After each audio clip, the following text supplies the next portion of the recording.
আজকে আমি আলু দিয়ে রান্না করব গরুর ভুড়ি। আজকে আমি আলু দিয়ে রান্না করব গরুর ভুড়ি। এখানে আছে গরুর ভুড়ি, কাঁচামরিচ কুচি, পেঁয়াজ, আস্ত রসুন, আলু কেটে নিলাম, দেশি আলু। এখানে আছে আমার তেজপাতা, এলাচ, লং। আর এখানে আমার সব আদা রসুন যত যাবতীয় মশলা আছে বাটা আছে। এখানে হলো দারচিনি পাউডার, হলুদ পাউডার, লবণ, মরিচের ফাঁকি, মিক্স পাউডার। প্রথমে একটা পাত্র দিয়ে দিলাম, এতে দিয়ে দিব তেল।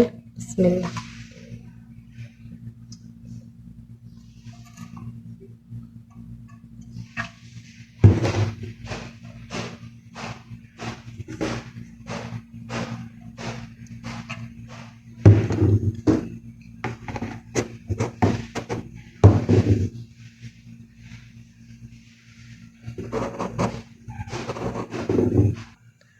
আমার তেলটা গরম হয়ে গেছে, এখানে আমি দিয়ে দিব লবণ, হালকা লবণ দিয়ে দিলাম। আর এখানে দিয়ে দেবো আমার পেঁয়াজ রসুন। প্রথমে দিয়ে দিব আমি কাঁচামরিচ কুচি,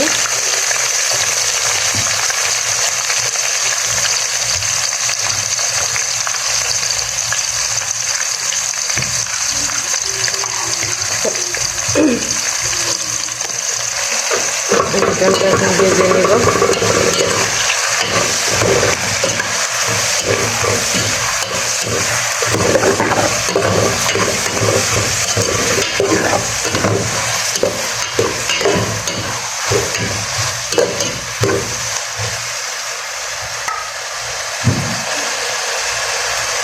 এটাকে ডেকে দেব।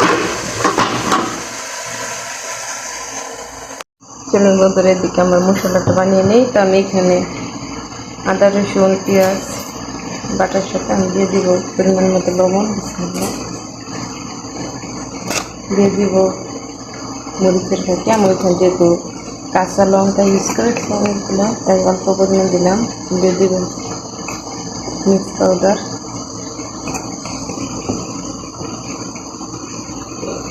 দিয়ে দিব হলুদ, দিয়ে দেব দারুচিনি পাউডার,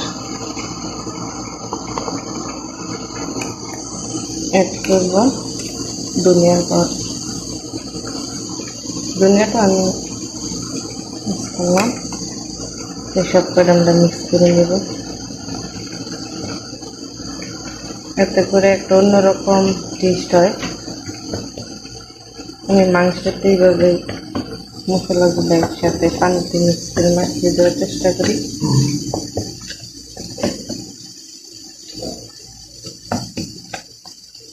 এটা আমার লাগে, আমার কাছেই লাগে।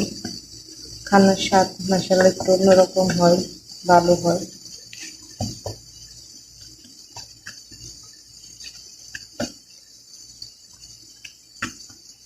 আগে তো মা নানিরা সবসময় হাতে পাটায় বেটে মশলা বানিয়ে রান্না করতো, তো তাদের খাবারের স্বাদটা অন্যরকম ছিল।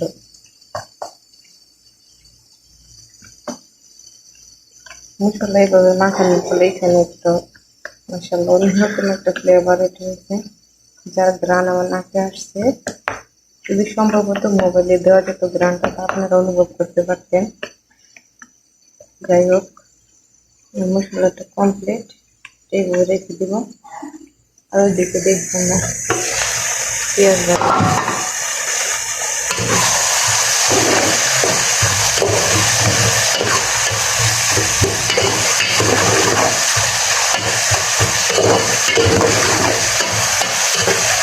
আর মাংসে বা যে কোনো মাংস জাতীয় যে কোনো জিনিসে দেরি হোক, সব পেঁয়াজগুলো একটু মোটা করে কেটে দেওয়ার চেষ্টা করবেন, এতে করে পেঁয়াজগুলো সহজে গলে যাবে না, টেস্ট আসবে। দেখতে থাকুন বন্ধুরা। দেখুন আমার পেঁয়াজ মরিচগুলো ভাজা হয়ে গেছে। এরপরটি আমি দিয়ে দিব আমার এখানে তেজপাতা,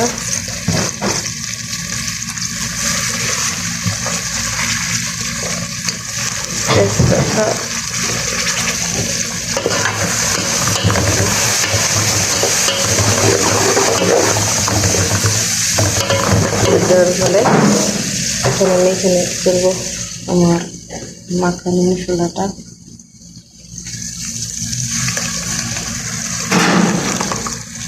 পুরোটাই দিয়ে দিলাম।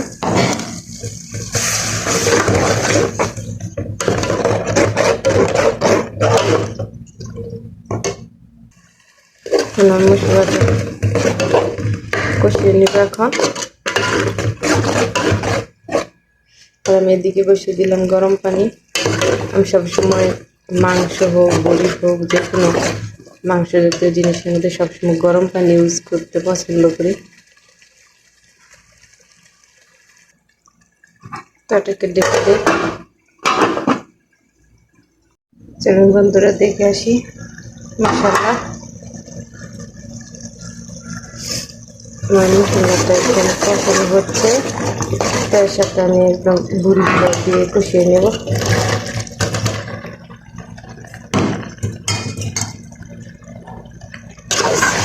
এতে করে আমার বুড়িটাও কষানো হবে, বুড়িটা ভালো করে সিদ্ধ হবে।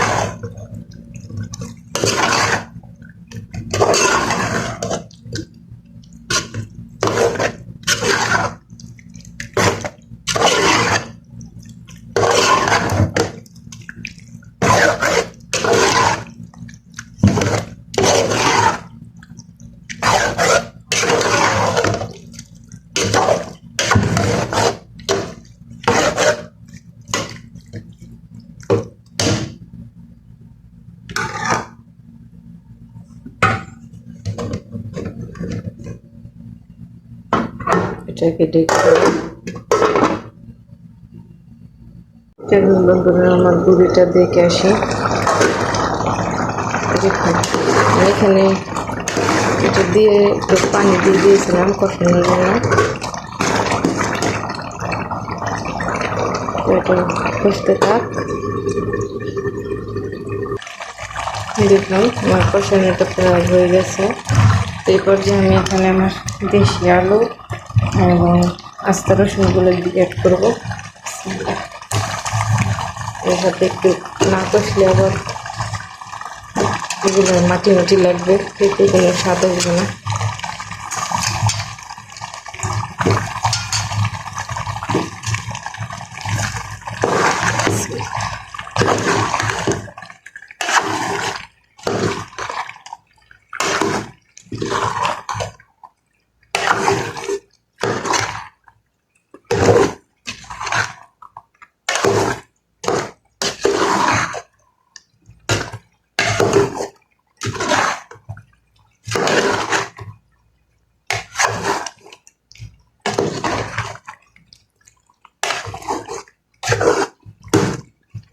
দেখতে থাকুন, ঢেকে দেই। চলুন দেখে আসি। বিসমিল্লাহ।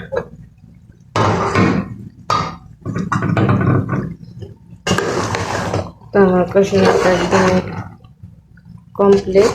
এরপর যে আমি এখানে দিয়ে দেবো আমার ফুটানো পানিগুলা।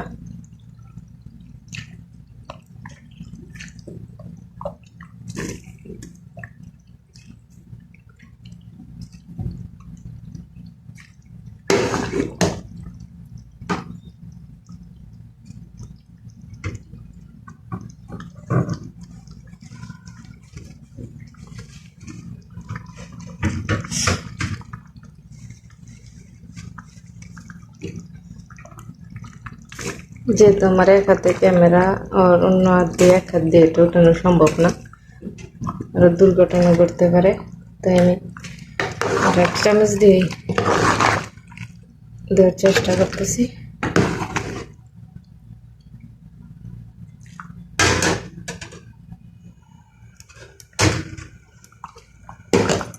এই পর্যায়ে আমি ঢেলে দিতে পারি। কমে এসেছে।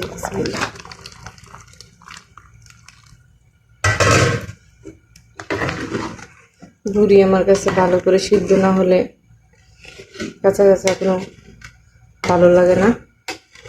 কিছু কিছু মানুষ আছে দেখবেন রান্না করে বুড়ি মাংস মানে সফট হয় না, কাঁচা থাকে এগুলা ভালো লাগে না আমার। আর এতে করে রোগ জীবাণু থেকে যায়। তো মাংস জাতীয় যে কোনো আপনি যত ভালো করে রান্না করতে পারেন, যত বেশি টাইম নিয়ে ততই ভালো।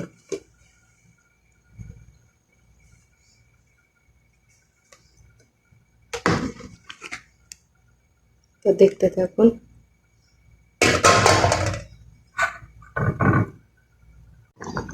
দেখুন আমার এইখানে কি সুন্দর বলক এসেছে মাসাল্লাহ। তো আমি হচ্ছে এখানে দিয়ে দেবো সামান্য পরিমাণ গাজর জিরা। ওকে,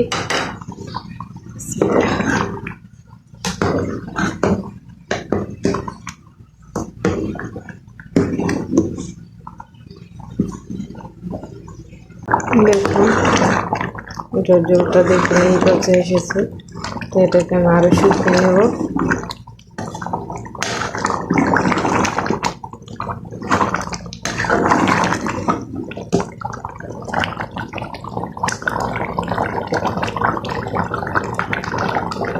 দেখুন আমার ভুলটা একদম হয়ে গেছে বন্ধুরা। তো আমি আপনাদেরকে দেখুন রসুনগুলা মাশাআল্লাহ তো সার্ভ করে দেখাচ্ছি। চলুন আমার সাথে খানা খাবেন সবাই। আমি ভাত নিয়ে আসছি।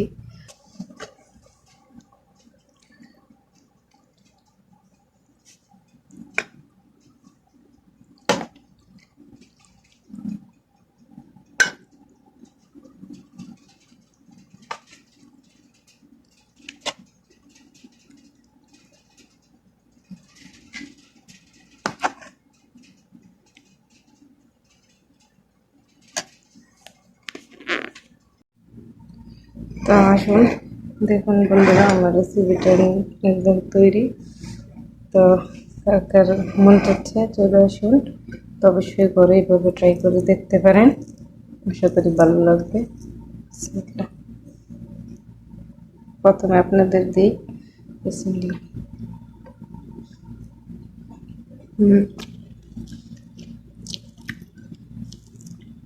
মাশাআল্লাহ আসলে ভালো লাগছে। ঘুরিতে এমনি তো ভালো লাগে।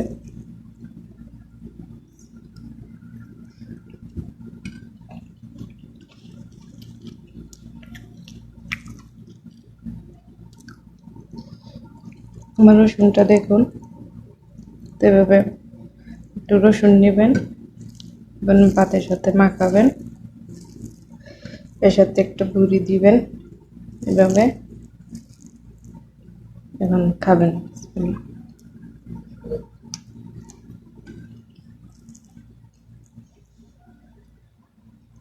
মাশাআল্লাহ অসাধারণ টেস্ট।